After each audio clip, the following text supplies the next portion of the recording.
The election campaign of the Vidhan Bhavan Rakshak Sangh or the Legislative Building Guards Association in Uttar Pradesh Secretariat is going full swing with many intending candidates claiming to find solution for the many issues their fellow security personnel faces.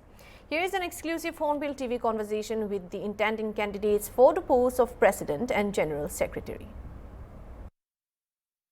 Uttar Pradesh सचिवालय में इन दिनों विधान भवन रक्षक संघ का चुनाव चल रहा है। तमाम प्रत्याशी अपने अपने वायदे हैं, अपने अपने दावे हैं। हमारे साथ कुछ प्रत्याशी, उनसे बात करेंगे आखिर वो किन मुद्दों को लेकर इस चुनाव में उतरे हैं। भैया, क्या नाम है आपका? अशोक कुमार। अशोक जी, आप ये जो संघ का चुनाव होने जा रहा है, आप इसमें किस पद के लिए लड़ रहे हैं, क्या प्राथमिकताएं हैं? अगर आप जीतते हैं तो अपने साथी कर्मियों के लिए क्या करेंगे?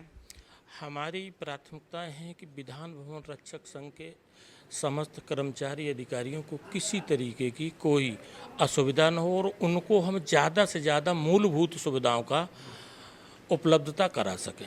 कुछ तो वायदे होंगे जो लिखित तौर पर आप अपने कर्मियों के बीच जा रहे हैं और कह रहे होंगे कि हम ये इन जो है ये अगर हम बनते हैं, अगर चुनाव जीतते हैं तो हम इनको पूरा करेंगे। आखिर आपसे पहले भी कुछ लोग थे, उनमें और आप में कितना अंतर रहेगा? देखिए, पहले की हमारी कर्मचारी यूनियन जो रही, अपने जितना उनकी सामर्थ्य थी उन्होंने अपना प्रयास किया, लेकिन मेरा सबसे बड़ा मुद्दा है हमारा वेतनमान, जो अभी तक चुनाव आयोग की संस्तुति उसकी जो है संस्तुति के बाद उसके बाद भी हमको नहीं दिया गया। ये हमारा सबसे बड़ा फोकस हमारा ये होगा। और जो क्या लगता है, पुरानी पेंशन भी आप लोगों में इन्वॉल्व है कि? हम लोग जो पुराने लोग हैं उनको पुरानी पेंशन मिल रही, जो नए लोग हैं उनको नहीं मिल रही। ये भी तो एक मुद्दा है लड़ाई का। नहीं, मैं माननीय मुख्यमंत्री जी से समय लेके अनुरोध करूंगा कि मैं सबसे बड़ी विशेषता ये है कि माननीय मुख्यमंत्री जी की सेवा, एक आदमी की सेवा करता है उसको 50% अलाउंस मिलता है। विधान भवन रक्षक 305 विधान 403 विधायक और विधान परिषद सदस्य, माननीय मंत्री, मुख्यमंत्री, चीफ सेक्रेटरी, सचिवालय के अनुसेवक से लेकर चीफ सेक्रेटरी तक सारे लोगों की सुरक्षा हम करते हैं, लेकिन हमको रिक्स अलाउंस मामूली नाम मात्र का दिया जाता है, जो बहुत बड़ा भेदभाव है।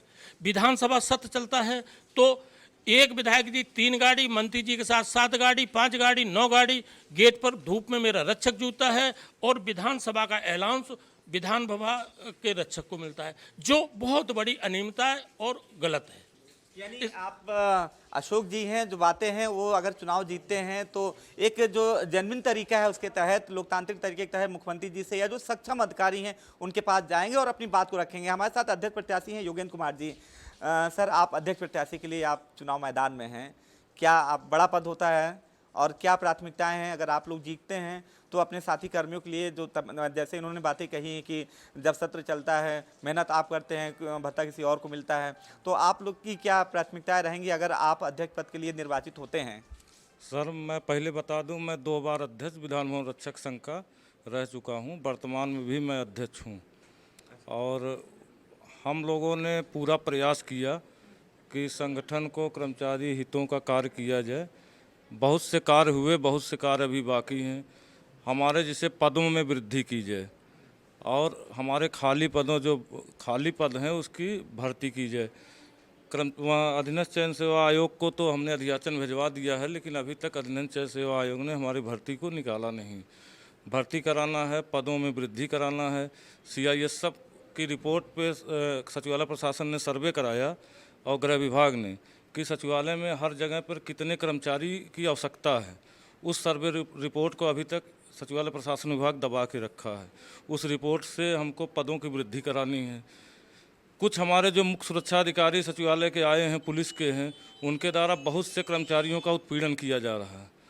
उस चीज़ को भी हमें सचिवालय प्रशासन में नई टीम आ जाए, उसके साथ मिल करके रखा जाएगा। जो उनकी चीज़ों को जो है जिस तरह से उत्पीड़न कर रहे हैं उसको समाप्त कराया जाएगा। योगेंद्र जी, आप तो अध्यक्ष हैं अभी, और अध्यक्ष होते हुए आपने ऐसे कौन से काम किए हैं और अगर दोबारा मौका मिलता है कि जो काम अधूरा था वो पूरा करेंगे, कौन सा ऐसा काम है? मैं अध्यक्ष रहते हुए पदों में वृद्धि कराया था जब लोक भवन बना। उसके बाद शैक्षिक योग्यता अपने सचिवालय कर्मचारियों की बढ़ाई, सुरक्षा कर्मियों की हाई स्कूल थी, इंटर कराई। 2400 वेतनमान हमारा रह गया, उसके कारण शैक्षिक योग्यता पिछली सरकार में आड़े आई थी और लेकिन जो है फिर हमने क्या नाम है शैक्षिक योग्यता कराने के बाद 2400 इस सरकार में भी नहीं हो पाया। बहुत प्रयास किया गया। उन्होंने कहा कि वेतन आयोग बैठेगा तब आपको दिया जाएगा जो है। तो ये सब कार्य हैं अभी कराने हैं। ठीक है, आप योगेंद्र कुमार हैं, आप अध्यक्ष हैं, और साथ ही और अभी अशोक कुमार जी और भी कुछ कहना चाह रहे हैं, बताइए क्या बोल रहे हैं। और हमने गेटों पे छाया का प्रयास किया, पूरी छाया तो नहीं बन पाई, थोड़ा सा सेट लग गया, कूलर की व्यवस्था हो गई, ठंडियों में हीटर की व्यवस्था हो जा रही है, और हमारे कुछ जो है अग्निशमन कर्मी बेचारे परेशान हैं। वहाँ पर कुछ अधिकारी महिलाओं को या वहाँ के कर्मचारियों को परेशान कर रहे हैं और कह रहे हैं कि 8 घंटे ड्यूटी करा देंगे, जो कि गलत है। उसको रोकना है, अभी हुआ नहीं है, लेकिन अब चुनाव घोषणा हो गई है। चुनाव समाप्त होने के बाद नई कार्यकारिणी आवे उसको रोकवाया जाएगा। देखिए, विधान भवन रक्षक संघ का चुनाव है, आप अध्यक्ष हैं अभी और एक बार फिर अध्यक्ष के रूप में मैदान में हैं। अशोक कुमार है, महामंत्री के लिए हैं। तमाम वादे हैं, अभी तक जो काम किया है, जो काम बाकी रह गए हैं, अगर वो चुनाव जीतते हैं उन वादों को, जो काम रह गए थे उनको जरूर पूरा करेंगे, जैसा कि आपका दावा है। वीडियो जर्नलिस्ट विजय के साथ अनूप चौधरी, हॉर्नबिल टीवी, लखनऊ।